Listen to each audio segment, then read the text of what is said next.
nakakatakot. Panoorin natin ang isang maikling video ng karamdamang mabilis na ipakalat na sa pamagitan ng pantatanga sa kapwa, paglulustay ng salapi, at pagsisinungaling ng matatakaw na opisyal. Yang sakit na yan ang papatay sa demokrasya. At ang sino man magsabi na walang paki ang Senado sa usaping ito, isa lang ang masasabi ko: walang gamot sa kakapalan ng mukha mo. Kung anong pinag-uusapan, keso PI, keso RDs, tapusin na lang yung trabaho nila. Tutukan na lang yung trabaho nila. Ating tayo porket tapos na yung trabaho natin eh. Huwag mo na yung may didistract dito sa PI. Wala kayong pakialam sa PI. Wala kayong pakialam sa PI. Wala kayong pakialam sa PI. Kayo raw po yung nag-offer ng 20 million per district in exchange for the signatures. Spaceless, siguro, kausapin mo na lang siya. Magmamarites siguro, nakikinig sa mga marites.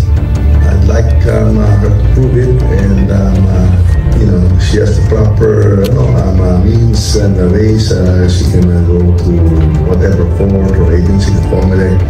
Nang makapanayam si Speaker Romualdez, itinanggi niyang iniutos niya ang pagsasagawa ng People's Initiative. And that's either we vote jointly or separately. We'd like to have that resolved by and through a People's Initiative. And through a People's Initiative. And through a People's Initiative. It's Senator Bato talking. I don't know where he's talking about. He has not mentioned any congressman, so that I don't respond to. No. So you didn't give any orders po?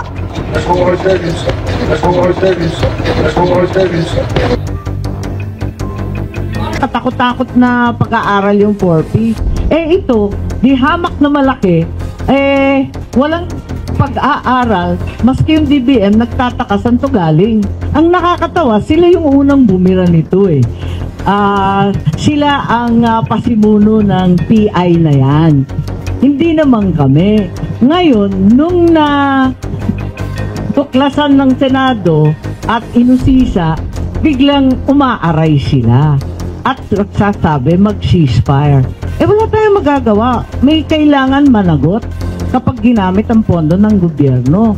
May kailangan parusahan. Nadidinig po natin yung ibang mga sa Senado ay hindi yata nakakaintindi yata kasi hindi yata sila bumababa masyado eh. Kaya sasabihin ko na sa ating mga kaibigan sa Senado, umikot na lang muna kayo at tanong mo muna sa taong bayan kung anong gusto nila. At sa nakikita ko po sa lahat ng pinupuntahan natin, gusto at nakapagpupular itong programa. Ceasefire daw! Wala daw bastusan. Siya naman ang nagsabi, walang pake ang Senado. Ayan. Siya nagumpisa. Nung inugali ko, yung ugali niya, umiiyak siya. Alam niyo, nakakatuwa yung akap dahil biglang sumulpot yan. Wala naman sa NEP, wala naman sa DSWD budget, wala man lang sa wishlist nila. Biglang sumulpot nung nakaraang taon. Kaya't nakakalito po at sa totoo lang, ang version ng Senado, tinanggal ko na po yan. Dahil ang pakiwari ko, walang programa ang pamahalaan na pag-aari ng sino man. Are you saying there's no AKAP in the Senate version? Yes, I deleted it entirely. Nagulat din ako sa AKAP at mas lalo akong nagulat sa halaga. 26.7 billion.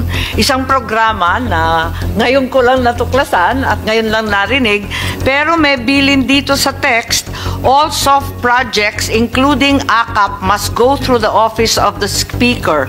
AKAP, AIX, TUPAD, MAIP for the PI and other efforts. Saan nang galing itong budget? Baligtad na pala ang budgeting process natin. Ang Kongreso na magde-decide kung anong project i-implement ninyo. Hindi pala kayo ang nagre-request sa Congress na project na pupunduhan, program na pupunduhan? AKAP is not invented. But you just said that guidelines and the purposes had not been established. Yes, guidelines have to go through proper policy procedures. So Pero it's not linagyan na ng invented pera, out of the walang air. nakakaintindi kung paano gagawin, kung kanino ibibigay. Walang kaplano-plano pero may pera na. Madam Chair, there are programs that are provided by the GAA for NGAs to implement. But before we Yes, do with all implement, due we have respect, to... USEC, that is not the usual budget process we're familiar with. There's always a very well-defined project or program before a line item magically appears in the GAA. It's fought over, debated, and discussed very, very thoroughly in the subcommittees as well as the plenary. This wasn't. Parang baliktad naman yata yung buhay natin. Ngayon mag-iimbento ng dahilan, magdi-design ng project, pupunteriya yung mga beneficiary. Pero in the meantime, linagyan muna ng bilyon-bilyon. Yan na ba talaga ang patakaran ng DSWD?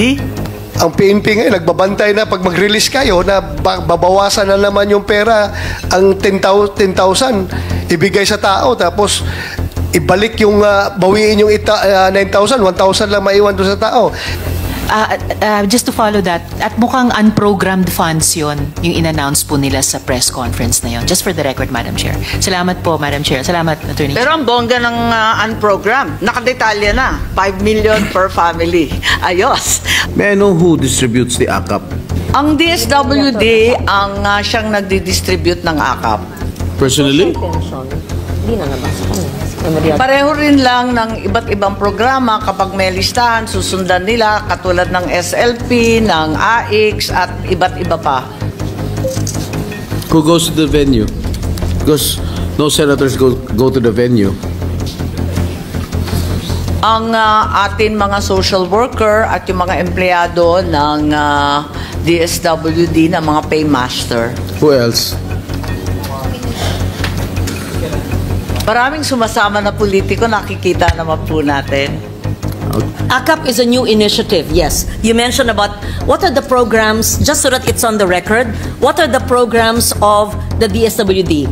Alam niyo, nakakatuwa yung AKAP dahil biglang sumulpot yan, wala naman sa NEP, wala naman sa DSWD budget, wala man lang sa wishlist nila, biglang sumulpot nung nakaraang taon at matapos yun, tinatanong ng lahat, ano ba talaga yung programang yan?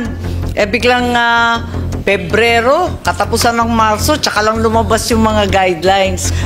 Ang tanong ko, pareho ba yan ng AIX? Hindi daw, kasi ito daw minimum wage. At sabi ko, may minimum wage rin na namatayan na tumatanggap ng AIX. Hindi ba pareho yan? Kaya't nakakalito po. At sa totoo lang, ang version ng Senado, tinanggal ko na po yan. Dahil ang pakiwari ko, walang programa ang pamahalaan na pag-aari ng sino man. Kinakailangan, lahat sumasapi dyan, at dahil dito, kinakailangan na pag-isahin na, isaayos na natin ang mga guidelines. Are you saying there's no AKAP in the Senate version? Yes, I deleted it entirely. How much did you delete, Mr. President, Madam Chair? Yes, 39 billion which was added in the House version, and 41 billion added for AIX. And we're saying that the 39 billion in the Senate version was reduced. And where did you put the 39 billion AKAP? I leave it to the wisdom of the leadership, and I hope that during the BICAM this can be discussed. It's imperative that we focus also on social protection initiatives such as those mentioned by yourself, the SLP, Kalahi Sheets, which foster long-term development and self-reliance rather than creating a new ayuda nation. Ayaw natin nun, ano? Kaya eto nga, pinopropose ko na sana dagdagan yung iba na developmental at sa kabila nun ipagkaisa na ang AIX at